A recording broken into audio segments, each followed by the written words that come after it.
Ang kanyang mga luha ang naging kanyang panalangin. Siya si Ana at ang kanyang puso ay puno ng pighati. Hindi siya magkaanak. Sa gitna ng pangungutya at dalamhati, ang kanyang kaluluwa ay humihiyaw. Sa templo, lumuhod siya sa harap ng Diyos. Hindi salita ang lumabas, kundi tahimik na pag-iyak. Isang panalangin mula sa kaibuturan ng kanyang puso. Ipinangako niya sa Diyos, kung bibigyan siya ng anak, ihahandog niya ito pabalik sa kanya. Dinining ng Diyos ang kanyang panalangin. Ipinanganak niya si Samuel.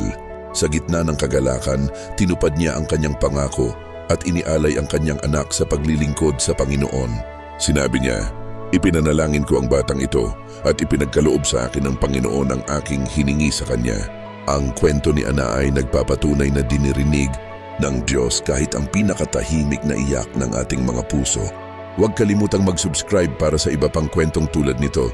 Pagpalain ka at ang iyong pamilya